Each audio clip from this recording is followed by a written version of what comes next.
3, 2, 1, action. Bonjour à tous et je suis très heureux de vous retrouver après cette longue période d'absence. Effectivement, ça fait très longtemps que je n'ai pas fait de vidéo. Et aujourd'hui, j'ai le plaisir de recevoir, à l'occasion du Festival du Livre qui aura lieu à Avignon, donc le 1er, 2 et 3 avril, c'est pas une blague, c'est pas un poisson. Non. Gérard Lefebvre, bonjour à toi. Bonjour et merci de m'accueillir. Mais je t'en prie, donc on s'est déjà vu précédemment, avant le confinement, hein, c'était 2019. Pour le premier salon du livre. Le premier salon du livre qui avait eu lieu, donc l'autre festival, celui qui ouvre les livres, donc voilà, organisé par Catherine Panettoni, entre autres, voilà. Et donc cette année, qui habituellement était au mois de février, était décalée au mois d'avril, voilà. Et oui, l'élection oblige et décalé. Et voilà, aussi, décalé. Voilà. Donc tu es venu déjà pour nous dire que tu y participais. Voilà, et puis pour présenter trois de mes romans, puisqu'ils m'ont demandé n'en présenter que 3 sur les 6 que j'ai déjà écrits depuis. Parce qu'il aime beaucoup écrire, hein, Gérard, il aime bien. Oui, assez, oui, je suis assez dedans. Je suis parti maintenant. Et pour le confinement, t'en as beaucoup écrit ou... Ben, ça s'est enchaîné, mes livres se sont enchaînés, donc je serais incapable de dire si j'en ai écrit 2 par an, 1 par an ou 1 sur 2 ans, voilà. Et là, le 7e est en cours d'écriture. Ah oui, quand même. Oui. Et comme j'ai repris un peu plus d'activité par rapport au salon, bon, c'est vrai que je l'ai un peu mis de côté, mais je l'ai derrière la tête, là. Il ne me manque pas, mais il m'accompagne tous les jours, voilà. Alors je tenais aussi, parce que comme tu me fais penser, la dernière fois qu'on s'était vu, en 2019 donc, avec Gépida, donc, qui nous a malheureusement quittés l'année dernière, donc je voulais, comme c'était un ami intime de Gérard, rendre hommage au dessinateur Gépida, voilà, qui est un ami à toi, et qui nous manque beaucoup. Donc voilà, on fait un petit hommage, un petit clin d'œil. Un ami avec qui, depuis plus de 30 ans, oui. Ouais, au moins 30 ans, et avec qui on a refait, je crois, tous les conseils municipaux, on a rebâti tous les conseils municipaux de la ville d'Avignon, chez mon autre ami bien connu sur Avignon. Oh oui, c'est très connu, Gépida. Vous savez, c'était il était un peu foufou quand même, Gépida, qui faisait des croquis, voilà, pour un peu humoristique, pour... voilà, c'était... Dessinateur de presse et d'humour. Voilà. C'est ça. Ouais. Voilà, et donc on était place de l'Horloge, chez mon autre ami Jean-Paul Bizot, au cinéma Le Box, et on refaisait le monde. On refaisait, surtout le conseil municipal. Où on choisissait les futurs conseillers. Et qui c'était à l'époque le maire d'Avignon? Ça devait être... ça a même dû commencer sous Jean-Pierre Roux. J'ai dû le connaître à partir de ce moment-là. Dans les années 80. Maintenant, à mon âge, tu sais. T'es tout jeune, non? Oui. Moi, on me posait une question le lundi, je réponds le mercredi maintenant. Mais je ne m'inquiète pas. Voilà. C'est ça. Tant que tu réponds, c'est le principal. Voilà. Alors, les 3 romans que tu as écrits, donc celui-là on le connaît, hein, je l'avais déjà présenté. C'est le premier. Tartuffe, le premier donc. Voilà. Tu peux nous décrire un petit peu, alors celui-là, sans trop en dire, mais voilà, parce qu'il faut quand même le lire et l'acheter.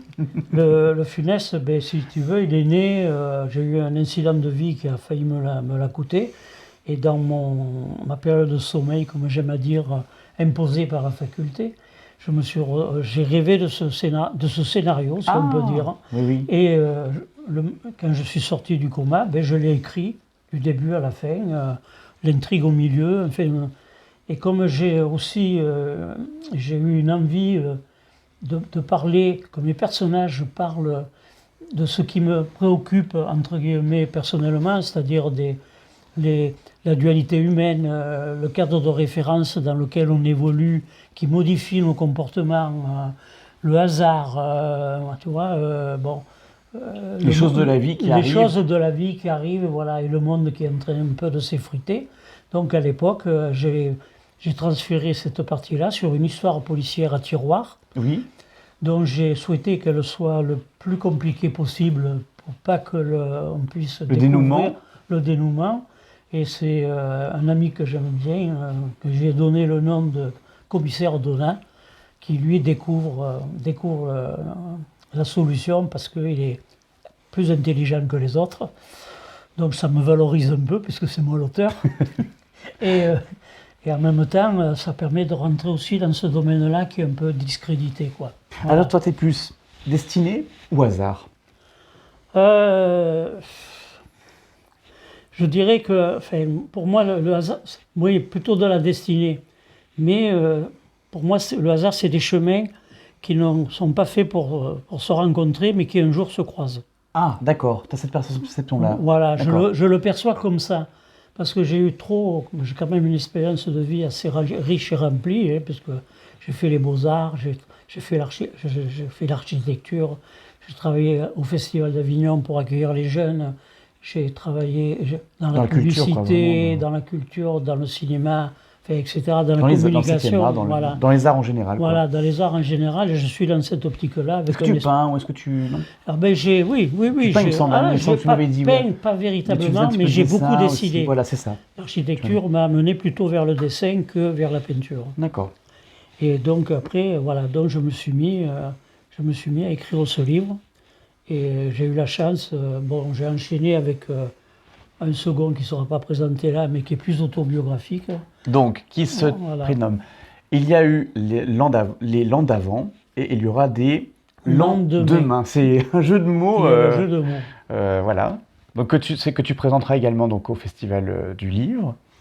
Alors, celui-là, le thème, si tu veux, quand j'ai eu écrit celui-là et puis le second un peu plus en autobiographie après cet incident de vie, je n'ai pas voulu repartir sur un livre policier, une histoire policière, mais plutôt sur ces sujets qui me tenaient à cœur. La dualité, le hasard, etc. etc. Et plus plus spirituel. Plus philosophique, je dirais, entre guillemets. Voilà, plus philosophique, plus réfléchi, philosophique. Je ne me sens pas non plus...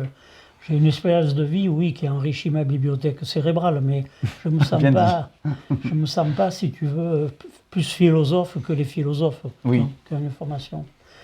Et donc, il est arrivé le Covid. Et le Covid, je me suis dit, c'est le hasard que ce Covid arrive là, maintenant, dans cette période si difficile. Et je suis parti sur les conséquences du Covid, sur comment le Covid est arrivé, comment il est arrivé dans ma vie, enfin, tu vois. Et donc, plus sur ces rapports humains, entre guillemets, qu'on était en train de vivre, voilà. Et puis peut-être j'ai essayé de donner des pistes pour demain, les lendemains. Est-ce que toi, tu as ta vision des choses pour demain?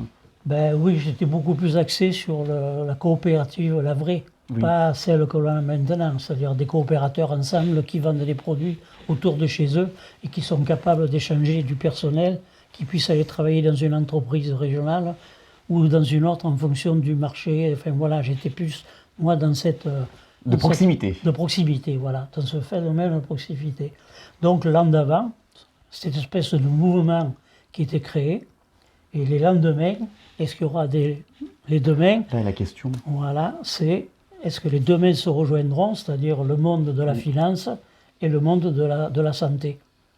Et c'est pour ça que sur la photo, il y a deux mains qui se relèvent devant la planète. Voilà, avec une manche noire et l'autre côté. Ah, mais oui, manche noire, manche blanche. Ah, mais tout est réfléchi, c'est effectivement, j'avais pas... Oui, d'accord. Même ça a été très difficile avec celui qui a fait la couverture, d'arriver à trouver une image qui puisse symboliser tout ça. Parce que très juste.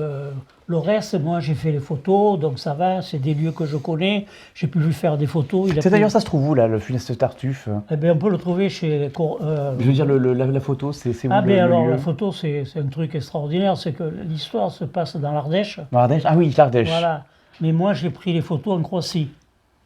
Ah, voilà. D'accord. Parce que ça correspondait à l'image que je voulais... ça parle d'un moulin dans le livre, et donc j'ai trouvé en Croatie un moulin qui était multifonction.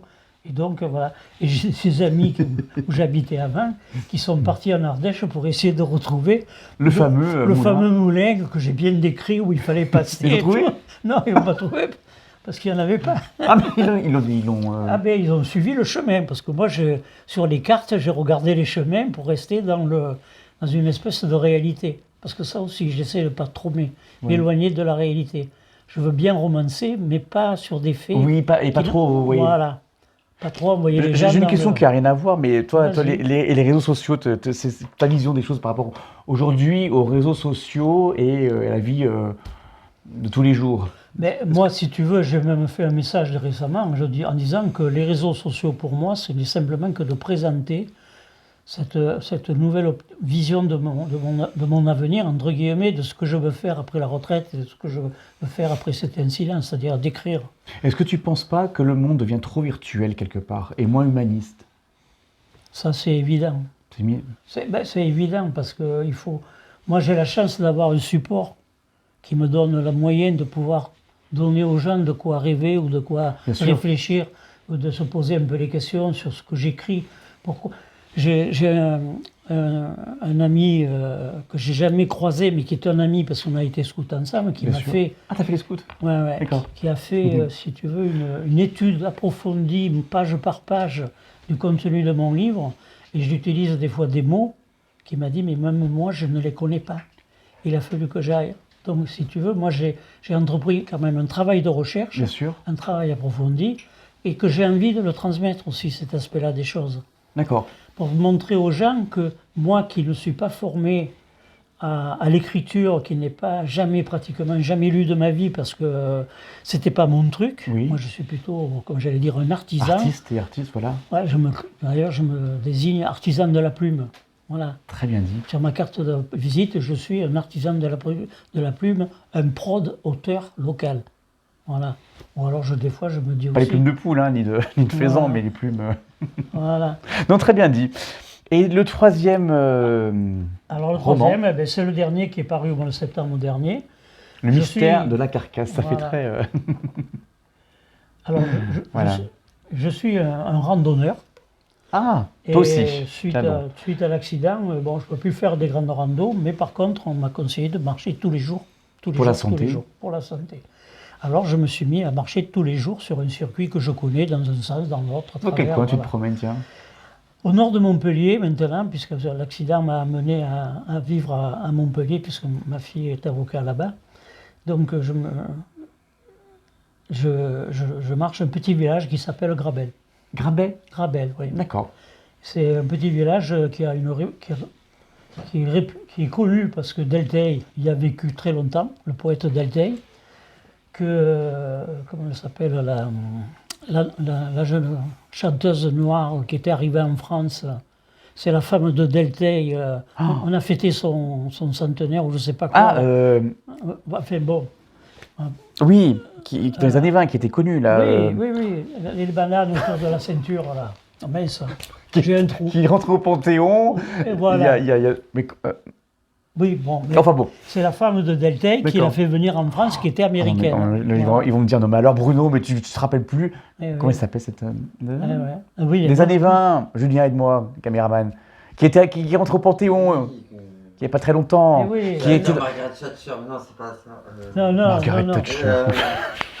Non, mais c'est... qui a fait du musical dans les années 20, qui était une star internationale finalement, et qui était à l'époque décriée parce qu'elle était noire, qui venait d'Amérique, et donc il y a eu beaucoup de racisme à l'époque, mais finalement qui a beaucoup aidé la France, parce qu'elle a aidé les pauvres, elle a aidé dans la résistance. Elle a accueilli un grand nombre et je crois 7 ou... Baker, non. Joséphine Baker. Pardon, excusez-moi. En plus, je l'avais sur le bout de la langue, mais ils vont me dire, mais Bruno, mais alors, moi qui en ai parlé en plus, c'est pas très longtemps. Bon, toutes mes excuses, voilà, Joséphine Baker, oui. Et moi aussi, je m'excuse de l'avoir entraîné sur cette chemin. Parce que franchement, c'est pas ça que je voulais dire. C'est que je suis arrivé dans ce village, j'avais l'impression d'être comme à Avignon. Après l'accident, j'arrive dans un village où j'ai l'impression de me retrouver comme à Avignon. Et je me suis senti intégré tout de suite. T'es senti chez toi, quoi? Oui, parce qu'il y a un festival de théâtre dans une cour, avant le festival d'Avignon. Voilà. Ah, d'avant, tu veux dire, qui était antérieur On a vu des acteurs qui jouaient dans le Festival d'Avignon, qui venaient jouer dans ce cours. D'accord. Il y a une résurgence vauclusienne, comme à Fontaine de Vaucluse. Fontaine de Vaucluse. D'accord. Voilà. Je le note, il y a Delteil. Voilà, il y a Delteil. Donc c'est... Grabet. Voilà. Il y a des remparts aussi. Bon, c'est assez voilà. Mais il faut que j'aille visiter, tiens. Ah ben, il n'y a pas grand-chose. Parce qu'il mais reste... bon, c'est... Mais il y a quelque chose, il y a une âme dans ce village qui fait que... Tu es senti chez toi, quoi. Voilà, on est dans un creux, voilà. Et donc, en faisant ma petite rando, le samedi, je passe, je vois rien. Le dimanche, je passe, il y a une carcasse. Et cette carcasse... Donc la fameuse carcasse, c'est en photo, hein. Voilà. Ah, d'accord. Carcasse de voiture, de camion? De voiture. De voiture. Mais il n'y a rien, aucun signe pour la reconnaître. On ne sait pas ce que c'est. On ne sait pas ce que c'est. On sait que c'est une deux portes, petite, mais on ne sait pas ce que c'est. Voilà. Et dans mon imagination, j'ai eu envie d'y mettre un cadavre, sans main, sans tête, D'accord. sans pied. Un tronc, quoi. Voilà, un tronc, assis, comme s'il conduisait la carcasse. Et donc, mon commissaire Donat, que j'adore, va essayer de dérouler le fil rouge de cette histoire-là, de savoir qu'est-ce que c'est cette voiture, qu'est-ce que c'est ce cadavre. Et il vient se rajouter la disparition d'un riche vigneron d'une très très vieille ancienne famille de vignerons dans ce village, puisque c'était un village de vignerons. Ah, c'est également, voilà. C'est quel cépage là-bas, près de Montpellier? C'est Côte-du-Rhône aussi, non? Je connais pas grand-chose en vin, mais... Moi, je connais que le Tavès, parce que c'est avec celui-là que j'ai été baptisé quand j'étais petit. Alors donc, le reste, je les connais pas, les autres. Je vais pas trop dire que je bois de l'alcool, parce qu'après Ouais. ils vont me dire espèce de soulard, mais ouais, un petit verre, ça fait pas de mal de temps en temps. oui, oui, À non, consommer mais avec modération, voilà, hein, bien voilà. sûr. Non, mais j'en ai trop bu aussi, c'est pour ça. Eh oui, j'allais le chercher à la bonbonne, alors bon. Ok. Sauf que c'est pas au tonneau, ça va. Voilà. Voilà, donc il y a quand même, et je voulais toujours pareil, essayer que les histoires aillent le plus loin possible, et puis mettre en valeur la science nouvelle sur les cadavres, sur la découverte des cadavres, savoir que les médecins légistes ne sont pas que des médecins légistes, Et qu'est-ce ils qu'ils font d'autre, sont, alors? ils sont aussi des psychologues de la mort. Ah, C'est-à-dire qu'avec les méthodes de recherche, quoi. de la manière dont on a assassiné ces gens-là, Oui. permet de découvrir par similitude plusieurs types de comportements qui ont déjà été connus et qui permet de faire des Ça, c'est assimilations. de la... Oui, Comment on la appelle ce terme? psychanalyse Psychanalyse voilà. criminaux, Voilà, quelque chose, quoi. voilà. Enfin oui, je sais plus le Alors, terme, ça mais oui, porte des effectivement. noms. Ça porte des noms très scientifiques, mais Ouais, effectivement, ouais, oui, tu as raison, voilà. c'est très à la mode maintenant, hein. Voilà. Ouais, ouais. C'est vrai que surtout avec ce qui se passe maintenant, on se dit, si on a vu toutes ces, que ce soit l'ADN, les recherches ADN, la voie scientifique, qui fait Voilà. une- Donc ils ont quand même aussi un peu dépassé cette... et ça permet à mon commissaire criminologue, voilà. voilà, criminologue. Et ça permet à mon commissaire, donc, comme je dis souvent, qui est très perspicace et très, très, très réfléchi, qui prend les éléments, qui les additionne, de pouvoir remonter tout le fil de l'histoire. Alors, j'ai une autre question. Qu'est-ce qui t'a permis qu'est-ce qui t'a orienté plutôt vers ces romans policiers, on peut dire, quelque part? Ouais. L'imagination, l'envie de Bon, faire un petit peu- l'imagination, je l'ai toujours plus ou moins eu, Oui. parce que bon, ma formation Beaux-Arts, mes différentes activités que j'ai plus ou moins créées, donc l'esprit ouvert, et puis mon intérêt, ma curiosité quoi, permanente. Quand je conduis, je relève le paysage. Ah bah t'es comme moi, pareil. Voilà, je peux repasser demain, j'ai des points de repère. Voilà. Donc, et comme je lis très peu, c'est pas la littérature qui m'a amené à la littérature. Quand tu te promènes, par exemple, ou tu rentres dans un village, qu'est-ce que tu vas voir en premier? Ben, les églises. Ah bah, tiens, comme moi, pareil. Les églises, Ben voilà. oui, parce que c'est la culture. C'est l'âme du village. C'est l'âme du village. Et puis en face, il y a la mairie, il y a les clochers, chacun a le Les sien. beffrois ou les Voilà, oui. ils se battent pour savoir qui est plus grand que l'autre. Voilà. Donc C'est vrai, en c'est plus. toute une histoire. Ben oui, non, mais c'est toute une histoire du passé. Puis pas de Fernandel. Ouais. Enfin, ton Camillou, c'est un peu ça à l'époque. Alors, Mais j'ai fait de l'histoire de l'art. ah, En oui. étant aux Beaux-Arts, j'ai fait de l'histoire de l'art. Et l'histoire de l'art, elle te ramène à connaître un peu le passé culturel de quelque part, quoi. D'un pays, d'une ville, d'un village. Toi, t'es provençal. Moi, je suis avignonnais. Mais Avignonnais. alors, voilà, j'ai obligé de quitter, à cause de l'accident, j'ai été obligé de quitter Avignon, parce qu'il ne pouvait pas m'opérer, il a fait j'aille à Montpellier. Et donc tu y es resté. Et donc j'y suis resté parce que ma fille était sur place, et que moi, quand je suis resté un an bloqué, Eh oui. mon épouse est venue habiter à Montpellier, quoi. Mais sinon, t'aimes bien Avignon, t'aimes bien y revenir. Ah, mais moi, là, aujourd'hui, il y avait longtemps, je n'ai pas venu à cause du Covid, mais j'ai du mal à le retrouver, quoi. Ah oui? Qu'est-ce que tu Ouais. trouves de changer? Mais On va le pas bord des faire de remparts- politique, hein, le mais, bord des remparts, et je trouve que le fait de les avoir ouverts comme ça, entre guillemets, grâce au tram, bon, après la circulation, bon, à Montpellier, c'est pire, hein. Alors donc, donc il n'y a pas de souci, ça ne me gêne pas du tout. Les différences de sens unique, ça Oui, va, après, je c'est ne suis pas pas- perturbé, quoi. Voilà. Après, ça, c'est au niveau politique qu'on peut en Mais je parler. me mets, voilà. Non, mais non, sinon, mais- tu trouves qu'elle a changé dans le bon sens ou pas, la ville d'Avignon? Ah ben ça, je peux pas dire. Il faudrait que j'y revive un peu plus longtemps pour savoir, parce que chaque fois que je viens, c'est C'est tout toujours, nouveau transformé, voilà, quoi. Puis il n'y avait pas le tram non plus à l'époque, Il y avait c'est pas tout le nouveau, il n'y a pas le tram, tram, il n'y a pas le... voilà, ouais, il n'y avait ouais, pas ouais. de plein de trucs. Hein. Ouais, ouais. Non, non, mais Bon, ben déjà, je trouve que ce salon du livre, ça fait bouger les choses. Et puis ça change, comme je dis, du festival de théâtre qu'on a tous les mois de juillet. Et on a besoin aussi de diversifier. Bon, on a aussi le festival, enfin la danse, on a le festival andalou, on a la semaine italienne, la semaine espagnole. Enfin, on a beaucoup de choses. C'est vrai, au niveau culturel, quand même, Avignon est quand même relativement... Ça, voilà, j'ai remarqué, par exemple, qu'il y avait un festival andalou aussi, que je ne connaissais pas. Il y a même un festival de films. Oui, il y a aussi un rassemblement de youtubeurs, enfin, voilà. qui a eu lieu il y a très longtemps. Voilà. C'est vrai qu'il y a vraiment une diversité d'événements en fait, culturels, d'art, d'expositions de peinture, expositions en tout genre. Et c'est vrai que c'est ce qui permet aussi de faire vivre la ville. Quoi. Et de changer du festival classique d'Avignon, Paille des Papes et voilà, festival de théâtre, ça change, voilà, il y a un petit peu de tout. Donc voilà, je redis l'œuf funeste Tartuffe, voilà. Donc on peut trouver sur Amazon. Oui, mais le plus simple, c'est d'aller chez Cultura. Cultura, oui, voilà. Puisque eux, ils auront mes bouquins, ils les ont. Ils sont en partenariat avec ma maison d'édition. Voilà, et le troisième, le mystère de la carcasse. Voilà. Donc on te retrouve le premier... Non, le 2 et le 3. Le 2 et le 3. Le 2, tu n'y es pas.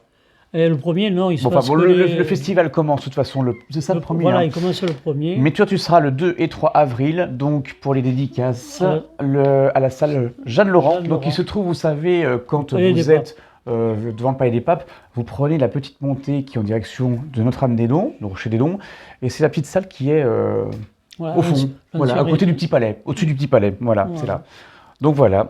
Voilà, mais moi je voulais quand même avant vous remercier de m'avoir accueilli et puis surtout de remercier Madame Panattoni de m'avoir redemandé de venir participer une deuxième fois. C'est bon, c'est un peu, j'allais dire, c'est un peu... Oui, c'est le deuxième, ce que j'allais dire. Il y a eu du temps depuis... Mais oui, il y a eu le confinement, c'est vrai. On a l'impression que c'est... Pour moi, si vous voulez, c'est dans ce cheminement-là, c'est comme une forme de reconnaissance de pouvoir revenir dans ma ville pour une deuxième fois pour présenter ce que j'ai écrit. Et ça me rappelle, quand je travaillais dans le cinéma, avoir eu un film qui a été sélection officielle au Festival de Cannes en 2001, un film de Catherine Corsini avec Emmanuel Huard qui a été tourné en grande partie sur Avignon. Voilà. Parce qu'on a trouvé les décors qui correspondaient à la réalisatrice. Comme quoi rencontres. Voilà, les rencontres, le hasard. Donc, Et moi, je suis content de t'avoir rencontré aussi, parce que ça fait maintenant... Depuis 2019, en fait, qu'on se connaît. Voilà. De temps en temps, un petit message, un petit coup de fil, ça fait plaisir, quoi, de garder des liens d'amitié. Merci Gérard. Mais je vous en prie, cher ami. Et puis à très bientôt. Et on se retrouve au Festival du Livre. Au 2. Voilà, au 2. Bye bye. Merci Gérard. Merci à vous.